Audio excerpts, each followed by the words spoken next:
1427년 4월 26일 문무백관을 거느린 세종이 예복을 갖춰 입고 경복궁의 중심 근정전 앞에 나타납니다.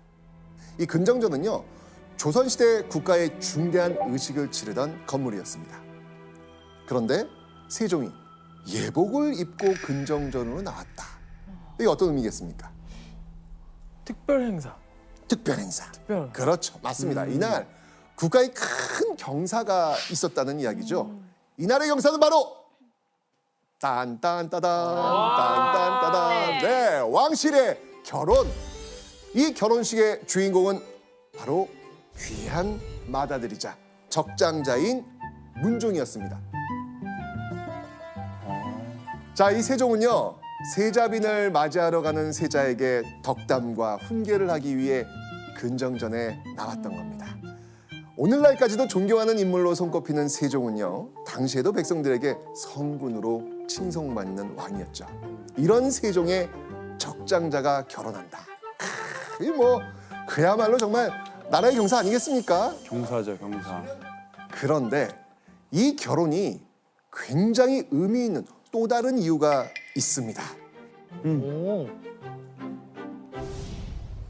이 중에서 적장자 왕은 누구일까요? 없나? 한 명도 없어요. 아. 조선을 건국한 태조 이성계, 그는요 스스로가 나라를 세운 건국 군주였습니다. 이대왕 정종은요 태조의 둘째 아들이었어요. 3대왕 태종은요 바로 이 태조의 5번째 아들이자 이 정종의 동생이었습니다. 그러니까 적장자 아니죠. 네.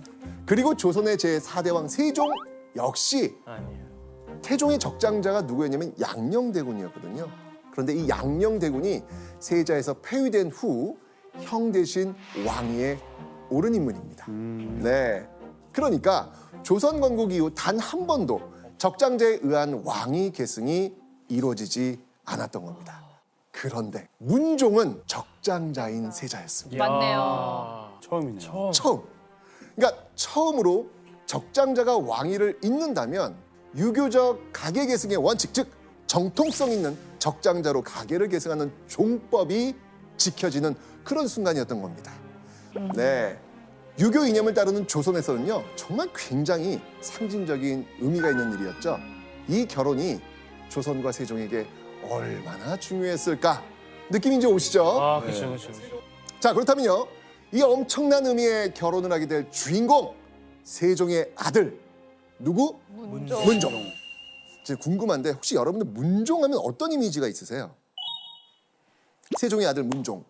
좀 몸이 좀 허약했다고는 알고 있어요. 재위기간도 짧았다고도 알고 있어요. 그것 때문에. 맞습니다. 왕위에 오른 지 불과 2년여 만에 사망한 문종. 아, 진짜요? 네. 사실 이 문종을 어릴 때부터 그 병약했던 군주로만 기억하는 경우가 굉장히 많이 있는데요. 자, 그런데 이 실록에 적힌 세자 시절 문종의 모습을 보면요, 정말 여러분들 깜짝 놀라실 겁니다. 예원 씨, 그 기로 한번 읽어주세요. 유계, 천문, 역상, 성률, 의문에 이르기까지 통달하지 않은 것이 없었다. 이야. 진짜? 자, 유계는요, 유학교육에서 다루는 6가지 기초 교양을 말합니다. 예절, 음악, 활쏘기, 말타기, 서예, 수학을 가리킵니다. 또 이 천문과 역상은요, 조선시대 과학을 의미하는 천문학에 해당하고요. 성률과 의문은 언어학을 뜻합니다. 그러니까 요즘 말로 표현하면 공부부터 예체능까지 그러니까. 못하는 게 없다. 그래요? 게다가 문종은요, 네. 잘생기기까지 했습니다. 이런 아이를 뭐라 그럽니까? 엄친아. 그렇죠, 엄친아. 어떻게 완벽해? 그러니까요. 문종 같은 경우에는 자질과 능력이 매우 탁월했던 준비된 왕이었다고 말씀을 드릴 수가 있습니다. 왕이 되기 위한 세자 수업을 그 이전의 어떤 왕들보다도 철저하게 준비를 하고 왕위에 올라가는데, 그 다음에 이제 왕위에 올라가서는 또 군사 제도도 이렇게 정비하는, 그러니까 문과 무를 다 아울렀던 정말 준비되었던 그런 왕이었다고 말씀드릴 수가 있습니다. 와, 정말- 최고네. 정말 최고예요. 정말 최고예요.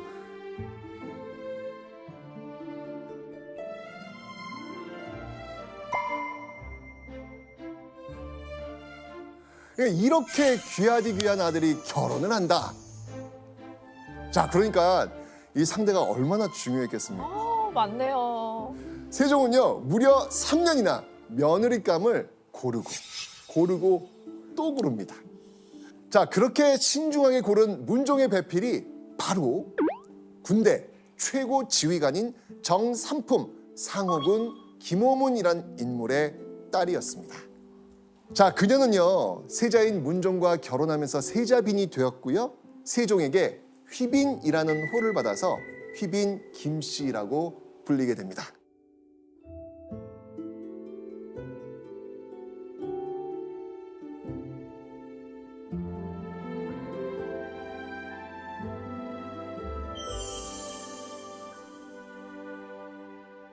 이 조선의 국모가 될 자리에 오르게 된 휘빈 김씨.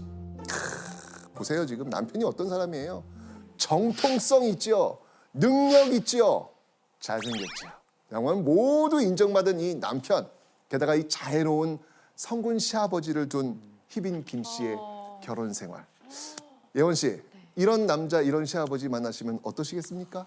그러면 벌써 결혼했죠, 제가.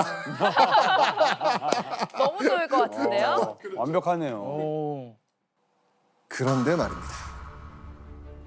그녀의 결혼 생활은 불과 2년여 만에 바탕나고 맙니다. 대체 그 2년여 세월 동안 무슨 일이 있었던 것일까요?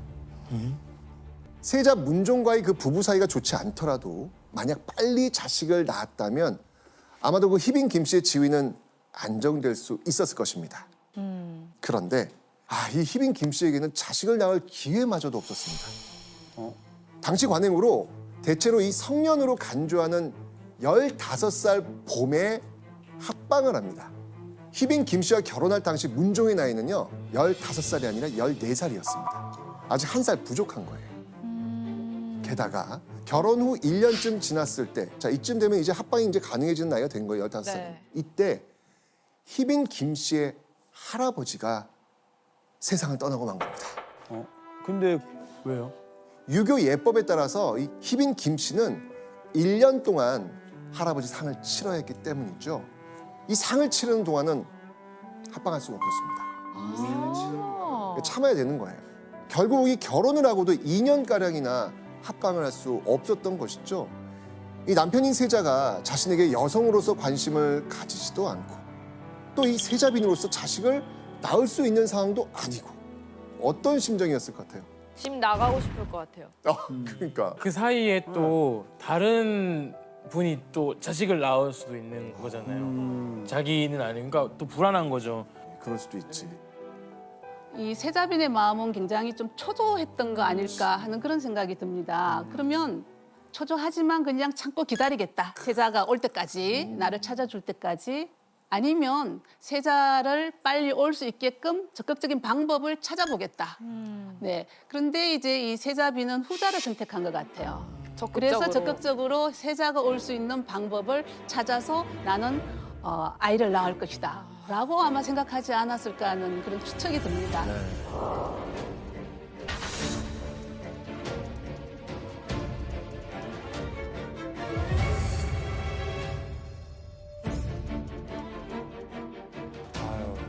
자, 이 초조한 마음을 견디지 못한 이 휘빈 김씨는요 누군가에게 은밀히 도움을 청합니다.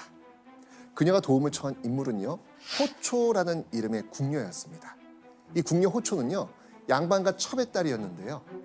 휘빈 김씨가 알고 싶어했던 건요 바로 세자의 사랑을 얻을 수 있는 비술이었습니다.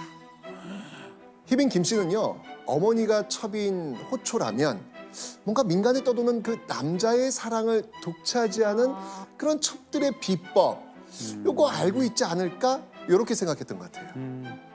이런 비술을 이렇게 표현합니다. 압승술. 압승술. 승술. 예, 압승술. 압은 뭐냐면 누를 압자예요. 예. 승은 이길 승, 술은 제주술. 그러니까 쉽게 말하면 남편이 좋아하는 다른 여인의 길을 눌러가지고 이 자신이 사랑 싸움에서 이기는 술법. 그럼 이 압승술, 이 비술 써가지고 궁녀들을 누르고 나를 좋아하도록 만드는 요 비술, 요거를 지금 원했던 거죠.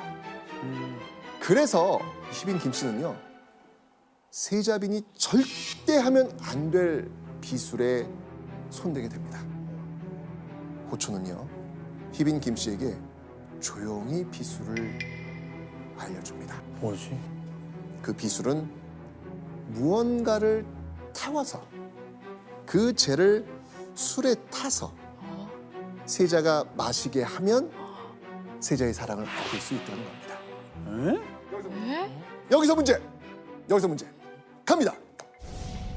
호초가 알려준 비술의 재료, 아까 무언가를 태운다 그랬죠? 네. 자, 그 무언가, 그 재료는 무엇이었을까요? 아니 그러면은 실제 뭐 약초처럼 효과가 있는 거였어요? 그런 게 궁금한데. 되게 의미 없는 거일 것 같아요. 오, 왕의 머리카락? 왕의 머리카락을 태워서 술에 네. 조나단 오답. 궁녀들이 그 세자와의 만남을 하지 못하도록 궁녀의 이동을 차단시키는 거야. 오케이, 그러기 정답. 위해서 정답. 궁녀의 버선을 태워서 버선이었으면 못 가는 느낌이잖아요. 오! 태워서 먹어버리는 거지. 일단 동현 씨는 오답인데 99%까지 왔어요 지금요. 궁녀의 신발. 정답. 아이고 신발 하려다가 신발이 어떻게 타겠어 그러다가 버선을 했는데. 맞습니다. 이 세자가 좋아하는 여자의 신발. 호초가 이렇게 말합니다. 남자가 좋아하는 여성의 신발을 잘라서 불에 태워 가루를 만든 다음 요걸 술에 타서 남자에게 마시게 하면 내가 사랑을 받게 되고 그 여자는 멀어지게 됩니다. 희빈 김씨는요, 그 방법을 바로 행동에 옮깁니다. 당시 문종이 가까이 지내던 이 두 궁녀, 효동과 덕금이라는 두 인물을 콕 집어서 그 신발로 실행할 것을 권합니다. 자, 그래서 이 희빈 김씨는요, 이 비법을 써보기 위해 틈틈이 기회를 엿봤죠. 결과는 어땠을까요? 결과? 이게 아니, 결론은 실패. 실패. 세 번이나 시도를 했는데 끝내 문종에게 이 비술을 쓰는 데는 실패하고 맙니다. 쉽지 않죠, 이게. 아니 아, 안쓰러워요. 진짜. 사실 안쓰러워. 맞아요. 마음을 얻기 위해서 이렇게 노력하는데. 그렇죠. 아, 자, 이게 안 되니까 다시 호초를 불러드립니다. 그리고 또 다른 방법을 물어보죠. 아, 또. 이때 호초는요, 전보다 더 충격적인 방법을 알려줍니다. 이렇게 얘기합니다. 뱀이 교접할 때 흘린 전기를 수건으로 닦아서 갖고 있으면 반드시 남자의 사랑을 받을 수 있습니다. 와. 그러니까 뱀이요? 뱀. 네. 그거 어떻게? 맞습니다. 이게 지금 문제가 있죠. 아니, 실패로 끝난 첫 번째 비술보다도 훨씬 어렵고 까다로운 그런 방법이었습니다. 그런데 지푸라기라도 잡고 싶어서 이 희빈 김씨는 이 두 번째 비술에 혹합니다. 아이고야. 자, 그런데요, 두 번이나 실패하고 나니까 궁궐에서 세자빈이 비술을 쓴다는 소문은 당연히 시아버지 세종 귀까지 들어가지요. 들어갔어. 들어가죠, 이게. 그래서 세종은 이 믿을 수 없는 소문을 듣고 깜짝 놀랍니다. 그리고 확인합니다. 호초를 불러오라. 이미 모든 진실을 알고 있는 시아버지 앞에서 며느리 희빈 김씨가 무슨 변명을 하겠습니까? 자신이 한 일을 모두 털어놓을 수밖에 없었겠죠. 자, 이 며느리의 자백을 듣는 이 세종의 심정, 이 과연 어땠을까요? 슬프다. 세자를 정하고 그 배필을 간택한 것은 진실로 장차 종묘의 제사를 받들며 남의 어머니로서의 괴범이 되어 만세의 큰 복조를 연장하려고 한 것이었다. 정말 이 세종은요, 며느리가 이 저지른 일로 인해서 깊은 슬픔에 빠집니다. 그러니까. 이 제대로 된 예비 국모를 세워서 조선의 태평성대를 이루고자 했던 이 세종의 계획, 이 세종의 계획은 며느리로 인해서 물거품이 되고 말았던 겁니다.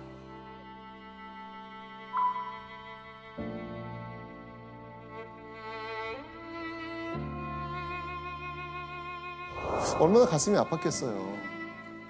게다가 며느리 희빈 김씨의 일이 이 세종에게 특히 더 충격적으로 다가온 이유가 있습니다. 그게 뭐냐면요. 삼강행실도. 이 삼강행실도를 편찬했습니다. 이 세종은요.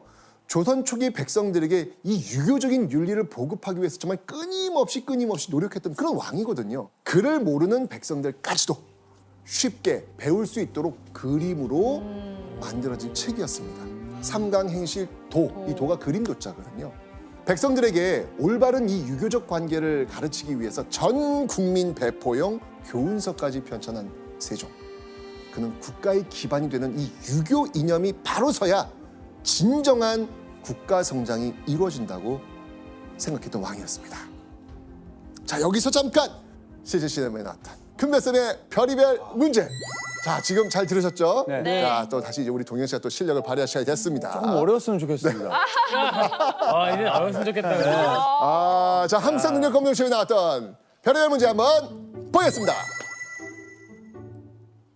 자, 밑줄그은 이 책으로 옳은 것은, 자, 여기 지금 세종이라고 나와 있네요. 그죠? 네. 이 책은 임금과 신하, 부모와 자식, 부부 사이에 모범이 되는 이야기를 모아 만든 그림책이요. 백성들이 바른 생활을 실천할 수 있도록 널리 알리시오. 답은 야, 이거는 그림책. 네. 그죠? 그림. 그림 도. 뒤에 도자 있는 게 저 하나밖에 없어. 2번. 우와, 대박. 이건 찍어도 맞출 수 있겠어. 우와. 뭔가 도자 들어간 게 들어갔어야죠. 이야, 우와. 아니, 이렇게 풀 수도 있네? 맞습니다. 임금과 신하, 부모와 자식, 부부 사이에 모범이 되는 이야기를 모아 만든 그림책. 그러니까 정답은 2번. 당연히 삼강행실도입니다. 너무 쉽다. 아, 여러분 오늘 이야기만 들었는데도 이렇게 한국사 능력검정 시험 지금 문제를 맞추고 계신 겁니다. 그리고요, 이 삼강행실도 외에 백성뿐 아니라 왕이 지켜야 할 중요한 덕목도 또 하나 있습니다. 화면 함께 보시겠습니다. 자, 이 수신제가 치국평천하, 몸과 마음을 닦아 수양하고 집안을 가지런히 한 후에 나라를 다스리고 이후 천하를 경영해야 한다. 이런 뜻이죠. 유교 이념을 바탕으로 세워진 조선 왕조는 국가 유지의 기초인 집안을 잘 다스려야 그 다음 국가도 잘 다스려진다. 이렇게 믿었던 것입니다. 자, 그래서 조선이 뭘 억제했었죠? 우리 배웠는데 가정을 잘 다스리기 위해서 그 다음에 국가가 있으니까 조선에선 이것을 억제했습니다. 안 돼! 노! 이건 아니야! 노! 우리 배웠습니다. 뭐였죠? 이혼! 조나단 정답! 아, 좋아요. 자, 그래서 유교적 윤리관을 바로 세우기 위해서 이 앞장섰던 세종, 당연히 이혼을 억제하려고 노력했습니다. 자, 이런 세종이 아들 문종 부부에 대해서 어떤 결정을 내렸겠습니까? 진짜 머리 너무 아프셨을 것 같아요. 그러네요. 그쵸. 이혼을 금지시켰는데 왕가에서 내 아들이 이혼을 한다. 이거는 좀 아우 말이 안 맞잖아요. 그렇죠. 세종의 선택.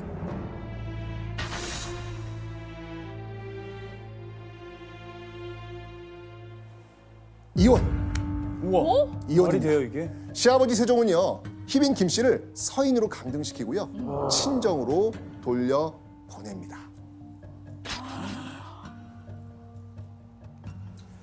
지금 김 씨가 세자빈이 되어 아직 두 해도 못 되었는데 그 꾀하는 것이 감히 요망하고 사특함이 이미 이와 같게 이르렀으니 왕궁 안에 용납할 수 없는 바이니 도리대로 마땅히 폐출시켜야 할 것이다. 자, 그럼 감히 이 세자빈에게 비수를 가르쳤던 궁녀 누구? 호초. 호초 어떻게 됐을까요? 의금부 갔을 것 같은데. 목을 베는 참여. 목을 베는 참여. 목을 맸어요? 네. 그 정도로 용납을 못 하겠다는 거죠. 그렇죠. 그러니까 희빈 김 씨의 행동에 세종이 얼마나 격분했는지 짐작해 볼 수 있는 그런 부분입니다.